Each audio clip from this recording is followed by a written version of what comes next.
So I'm a Celtics fan, which means I'm going to end up watching a decent amount of the Celtics this season, but I have to assume that everyone watching this video doesn't just want to watch one team for the entirety of an NBA season, because I know I don't.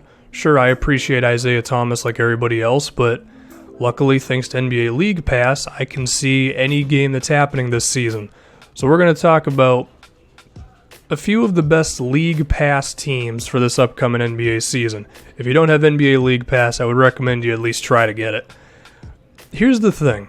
I don't really want to watch the Golden State Warriors or their NBA Finals rival, the Cleveland Cavaliers, because I kind of know what I'm going to get with these two teams. Now, if Kyrie gets traded, maybe the Cavs are a little different, but I don't really want to spend my time watching the best team in the league and the other one who's always going to make the finals. I mean, if I had to pick one of these teams, I would pick the Warriors just because their style of basketball is more fun to watch, more passing, as opposed to the Cavaliers, which is a whole lot of LeBron James and Kyrie Irving doing everything. But now that we got them out of the way, the one team who I'm really interested in is the Houston Rockets, because they're a primetime League Pass team because they made a significant move this offseason, getting Chris Paul. And I'm really interested to see just how the Chris Paul, James Harden dynamic works out.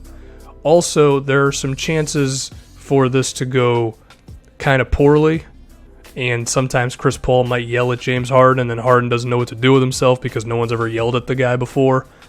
So you have a chance for two supremely talented playmakers to create an offense to marvel at, but then there's also the chance that a grown man could yell at another grown man on a basketball floor, and isn't that what we're all just waiting to see anyway? So no matter what you get with Houston, whether it's good, whether it's bad, it's going to be entertaining nonetheless. So they check a lot of the boxes necessary to be a League Pass team. Now, if we get to another team who made a significant change, that would be the Oklahoma City Thunder. They acquired Paul George.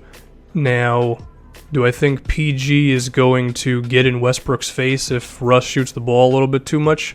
No, I don't think it's going to be that drastic. But I also think there's a very good chance this is going to go very well, in the sense of Westbrook would be the primary ball handler of this team. We still get to see him doing his thing, not to the degree that he did it this previous season, of course. And I actually think OKC could be a more entertaining team because, one, there's just going to be more spacing. You got Patrick Patterson in one corner, you got Paul George in the other one. I mean, this previous year, sure, watching Westbrook go off was fun, but the team itself, I mean, there was some spacing issues. It was kind of a clunky offense. I think the addition of Paul George as well as Patterson, more shooting, OKC should be fun. Now we got to talk about the Minnesota Timberwolves, who just recently acquired Jimmy Butler. The T-Wolves actually check off a few things. They do get the team that made a whole bunch of off-season moves, and I just want to see what the hell happens card. Because, I mean, you insert Butler into Minnesota, and we assume they're going to be a much better team. Same thing can be said for my Celtics with Gordon Hayward. For me personally, I've watched the Celtics so many damn times over the past forever that maybe I'm not going to watch every single game of them this season, but I'm sure I'm going to watch most of them. Now we can get to the exciting young player section, and Nikola Jokic is the guy I immediately thought of with this one, because at any moment the dude could pull off some reverse pass or behind the back. What the hell's a reverse pass anyway? I don't know. He could do like some between the legs pass. He could do behind his head. At any moment, you could just get some big assist from Jokic that'll warrant you watching them. Also, the addition of Paul Millsap should be nice, although Trill Sap is not typically a dude who's going to make you go nuts when you're watching a basketball game, unless you just love fundamentals. Giannis, of course, has to be in this exciting young player discussion. I mean, what did the dude average this previous season without actually being able to shoot? So if Giannis walks into this season with a jump shot, then you definitely need to watch the Bucks on a daily basis. And even if he doesn't, I mean, everything else the guy does. He's the Greek Freak for a reason. I remember Bill Simmons said that we should stop naming him the Greek Freak and just call him the Greek. I don't know about that one, Bill. Back to the Minnesota Timberwolves. Anybody else want to see what happens to Karl Anthony Towns in his third season? I mean, what did the dude average this previous year? Like 25 points, 12 rebounds, 2 assists a game? From an offensive standpoint, the dude's already one of the better players in the NBA. Now we get to Porzingis. I think he's a little bit lower than Karl Anthony Towns. The other thing with the zinger is he's got the whole New York Knicks thing going on around him, so maybe you don't want to watch that. It will be interesting to see him and Ntilikina, depending on how many minutes Frank actually plays. I think we can put Devin Booker into that similar conversation. Personally, I'm not as high on Devin Booker as other people might be, because I think his all-around game, I fear how good he can really get in those areas, but the dude can definitely put points up, and there's a chance he could average like 25, 26 points a game this season, so yeah, I think Devin Booker is some decent television. Then there's my guy, Joel Embiid. If he plays the majority of this season, I'll give him just 65 games of playing 30 minutes a night. Who the hell knows what's going to happen? He was already making Philadelphia decent when he was on the floor last season.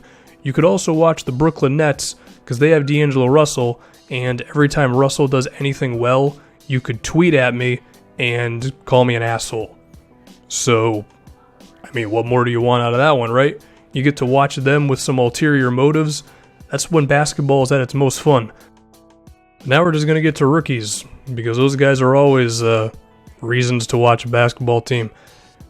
Philadelphia got two of them. They got Ben Simmons as well as Markelle Fultz. And given that I'm a Celtics fan, if Markelle Fultz is killing it, then I'm going to cry myself to sleep every night. And I'll tell you now, Philadelphia should be pretty fun this year. Embiid, Fultz, Ben Simmons, the J.J. Redick signing was a good one for them. Lonzo Ball and the Los Angeles Lakers are going to be a headline the entire season.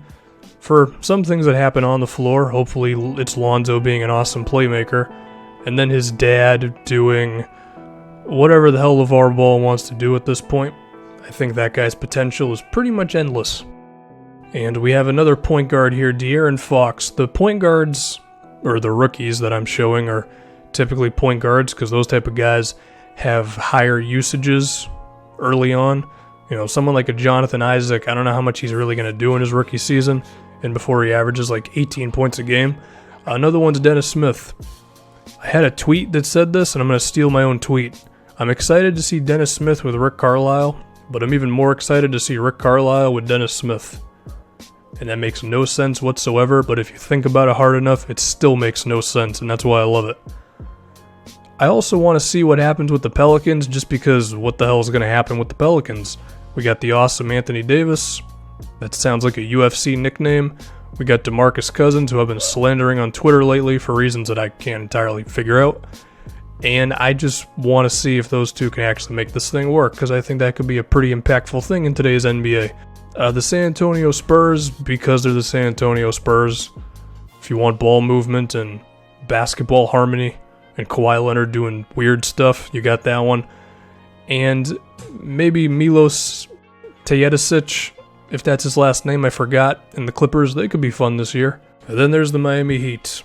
For one reason. Well, there's many reasons, but I'm just going to say Dion Waiters because it's kind of funny. If Dion goes off for an entire season, then the Heat are probably the most essential television that you're going to find this entire NBA year. So if I had to pick like 3 teams for this one, first one would be the Philadelphia 76ers, because they're just going to be a hell of a lot of fun. The Houston Rockets, because with all the changes they've made, I just want to see Chris Paul and James Harden actually work. I want to see how you do that. And then finally, probably Minnesota, Karl Anthony Towns, Jimmy Butler. It just checks a lot of the boxes that you want for an NBA team. Also, I know that I had De'Aaron Fox as a potential reason to watch the Kings. The acquisition of George Hill could make them the most entertaining NBA team that the league has ever seen.